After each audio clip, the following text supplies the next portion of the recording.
शफातच्याच भाषेत बोलायचं म्हणजे क्लायमॅक्स होऊन गेलेला आहे. तर आता पडायचीच जबाबदारी माझ्यावर आहे. आणि नंतर क्लायमॅक्स आहेच. तर त्याच्यामुळे माझं थोडंसं टेन्शन कमी झालेलं आहे.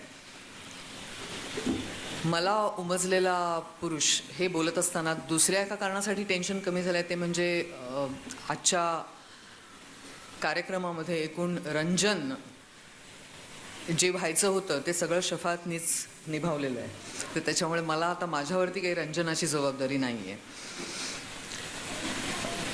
मला उमजलेला पुरुष या विषयावर बोलत असताना पुरुष हाती लागावा वगैरे असं काही मला वाटत नाही. याचं कारण असं की तितकासा तो मला इंटरेस्टिंग वाटत नाही. आजकालचा पुरुष खरंच इतका इंटरेस्टिंग उरलेला नाही. म्हणजे बायकांच्या मनामध्ये जो पुरुष हवासा वाटणारा असतो तो निरनिराळा असतो. ही गोष्ट खरी आहे, कारण निरनिराळ्या बायका आहेत, पुरुष तितके निरनिराळे नाहीत. आणि हीच एक खंत आहे खरं सांगायचं तर. तितके विविध ते होऊ शकत नाही आहेत आणि बायका विविध होत आहेत. तर त्याच्यामुळे तो इंटरेस्टिंग नसल्यामुळे तो हाती लागावा वगैरे अशी माझी काही उमेद नाही आहे. दुसरी गोष्ट म्हणजे मी काही उद्बोधन करणार नाही आहे किंवा नवं काही सांगणार नाही आहे, कारण हा मिळून साऱ्या जणीचा कार्यक्रम आहे. आणि मिळून साऱ्या जणी या व्यासपीठावरनी जे काही आपल्याला जागा केलेलं आहे त्याच सगळ्या कुटुंबातली माणसं आज इथे जमलेली आहेत. तर त्याच्यामुळे त्यांच्यामध्ये एक सरासरीपेक्षा जास्त अवेअरनेस, जाग ही आलेलीच आहे. तर त्याच्यामुळे पुरुषांच्याबद्दल नवं काही मला सांगता येणार आहे की नाही ह्याची मला खरंच कल्पना नाही. आणि तरीसुद्धा मला जे मनोमन वाटतं ते पॉलिटिकली करेक्ट नसतानासुद्धा मला सांगायचं आहे. इतकंच या भाषणाचं कदाचित वैशिष्ट्य असणार आहे. काही गोष्टी मला आधी स्पष्ट कराव्या लागतील. एक म्हणजे मला उमगलेला पुरुष असं मी जेव्हा म्हणते तेव्हा उमगलेला असं जरी मी म्हणत असले तरी उमगणारा असाच तो आहे. खरं सांगायचं तर तो आज पण उमगतोय, उद्याही उमगेल, नवा कळेल मला.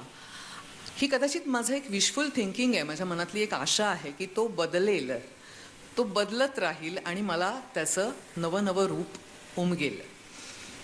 तो खूप कमी वेगाने बदलतोय पण तो बदलेल आणि बदलत असेल अशी आशा मात्र माझ्या मनामध्ये, इच्छा या स्वरूपामध्ये आहे. दुसरं असं वाटत राहतं की आपण निष्कर्षाला आलो म्हणजे आपण संपलो की काय, आपण आपलं वय झालं की काय, थांबलो की काय. त्यामुळे मला निष्कर्षाला यायचं नाही. तर आज सकाळपर्यंत मला जो उमगलेला आहे त्याच्याबद्दलच मी बोलणार आहे. कदाचित संध्याकाळी आता निघत असताना मला एखादा पुरुष असा भेटेल की जो नव्याच पुरुषपणावरती काहीतरी प्रकाश टाकेल. काही वर्षापूर्वी ऋतुरंगच्या अरुण शेवतेनी मला एक लेख लिहायला सांगितलं होतं. त्यांची एक थीम असते दिवाळी अंकाची, आपल्याला सगळ्यांना माहिती आहे. तर त्यावेळेला थीम होती मला उमगलेला पुरुष. आणि त्यासाठी मी एक लेख लिहिला होता. तो लेख विविध प्रकारे रिसीव्ह झाला. जसं माझं सगळंच लिखाण विविध प्रकारे रिसीव्ह झालं आहे तशाच पद्धतीने. त्याच्यामध्ये एक दोन वाचकांच्या ज्या प्रतिक्रिया होत्या त्या वाचल्यानंतर मला असं वाटलं की याविषयी बोलत असताना मी काही गोष्टी आधीच स्पष्ट केल्या पाहिजेत. त्या बाई असं म्हणाल्या होत्या की हे सगळं तुमच्या अनुभवाचं आहे हो, आमच्या अनुभवाचं नाही. तर त्यावेळेला मला असं वाटलं की अनुभव या संकल्पनेबद्दल काही फरक जाणवले मला, त्यांच्या मनातल्या आणि माझ्या मनातल्या. एक म्हणजे माझ्या आयुष्यात ज्या गोष्टी वास्तवात घडतात किंवा घडताना मला जागृतावस्थेमध्ये जाणवतात तोच फक्त माझा अनुभव असतो का, की मला खाजगीपणे कित्येक स्त्री पुरुष स्वतःच्या अगदी अंतर्मनातलं, खूप कमी लोक आपल्या स्वतःच्या सबकॉन्शियसपर्यंत पोचतात, तेवढा वेळ त्यांना मिळतो किंवा ती त्यांची प्रायोरिटी असते. परंतु काही जण जे पोचतात ते माझ्याबरोबर जे शेअर करतात ते, मी जे वाचते ते, मी जे पाहते ते, ऐकते ते, आणि त्याचं जे अर्थनिर्णयन करते ते, अर्थ लावते तो, हाही माझ्या अनुभवाचा भाग नसतो का? तर असतो. माझ्या अनुभवाचा डेटाबेस हा फक्त माझ्या आयुष्यात काय घडलं याच्यावरून ठरत नाही. अगदी खरं सांगायचं तर मला उमगलेला पुरुष याविषयी जेव्हा मी बोलते तेव्हा तो खरं म्हणजे आपल्यापैकी बहुतेक जणींना उमगलेला पुरुष आहे अशी मी एक अटकळ बांधते. असं एक धाडसी विधान मी करू इच्छिते. कारण प्रत्यक्ष माझ्या आयुष्यामध्ये खरोखरच सुरुवातच ज्या माणसाने करून दिली आणि अतिशय खरं म्हणजे हायवर सुरुवात करून दिली ते माझे वडील, तो पुरुष होता. आणि त्या एका माणसामुळे माझी एक निकोप बैठक तयार झाली पुरुष या माणसाविषयी. आणि कुठल्याही माणसाची मला केवळ तो पुरुष आहे म्हणून भीती नाही वाटली, कुठल्याही माणसाबद्दल तो पुरुष आहे म्हणून मला संकोच वाटला नाही. आणि हे सुरुवातीपासूनच पुरुषांनी न ढाळलेल्या अश्रूंचे वण मला माझ्या वडिलांमुळेच दिसत गेले. आणि खरं सांगायचं तर मला जवळचा असलेला प्रत्येक पुरुष तो निरनिराळ्या रोल्समध्ये होता, तो माझ्यासमोर मनसोक्त रडलेला आहे. ही अगदी खरी गोष्ट आहे. म्हणजे त्याच्यामध्ये संस्कृतीने बंदी घातलेली आहे या गोष्टीनं. आणि पुरुषासारखा पुरुष तू रडायचं नाही हे तर अगदी क्लिशे आहे आता, तरीसुद्धा ते रडलेले आहेत. तर त्यामुळे मला काही टिपिकल पुरुषच माहिती आहे असं नाही. मला माहिती असलेला पुरुष हा फार निराळा आहे, परंतु मला उमगलेला पुरुष तरीही हा त्याचा लसावी काढला सगळीकडे बघितल्यानंतर तर थोडासा निराळा आहे. त्यानंतर एका बाईने असं लिहिलं होतं तुमच्या त्याच्यामध्ये मी पुरुष हा एक नर आणि पुरुष हा एक बाप असे ढोबळमानाने दोन त्यांच्या रोल्सबद्दल जास्त करून लिहिलं होतं. तर त्या म्हणाल्या तुमच्या आयुष्यात जे पुरुष नर म्हणून आले त्या बेसिसवरती तुम्ही तुमचे हे निष्कर्ष खरे मानायचे का? तर मी त्यांना असं म्हटलं की अहो म्हणजे विनोदाने बोलायचं झालं तर मला असं वाटायला लागलं की जणू काही मी एखाद्या नरसंग्रहालयाची मालकीण वगैरे आहे आणि खूपच नर म्हणजे नर म्हणून माझ्या आयुष्यामध्ये आलेले आहेत. ओ नो, आय मीन तसं काही नाही. आणि मग तुम्ही ज्या पुरुषांच्या वतीने त्यांची बाजू हिरिरीने मांडताय मग ते सगळे अपवादात्मक पुरुष नर म्हणून तुमच्या आयुष्यात आले असं म्हणायला लागेल आणि त्यांनी फारच उत्साहवर्धक आणि रोमांचकारी अनुभव तुम्हाला दिला. तर तसं ते नाही आहे. ते माझ्याच आयुष्यामध्ये सगळं यायला पाहिजे असं नाही. आणि कित्येक वेळेला आपण लिबरल आहोत या आपल्या स्वतःच्या स्वप्रतिमेसाठी त्याचा आदर म्हणून आपण असं म्हणतो हे सगळे पुरुष काही असे नसतात ना. अर्थातच सगळे पुरुष असे नसतात. अर्थातच आपण जेव्हा केव्हा एखादं विधान करतो तेव्हा सगळी माणसं तशी नसतात. आपण सगळ्या बायकाही तशा नसतात. मला असं म्हणायचं की ते बहुतांश पुरुषांच्या बाबतीमध्ये वैध आहे हे सांगायची गरज नाही आहे, परंतु मला ह्या प्रतिक्रिया त्यावेळेला आल्या होत्या त्यामुळे मी हे आधीच स्पष्ट करते आहे.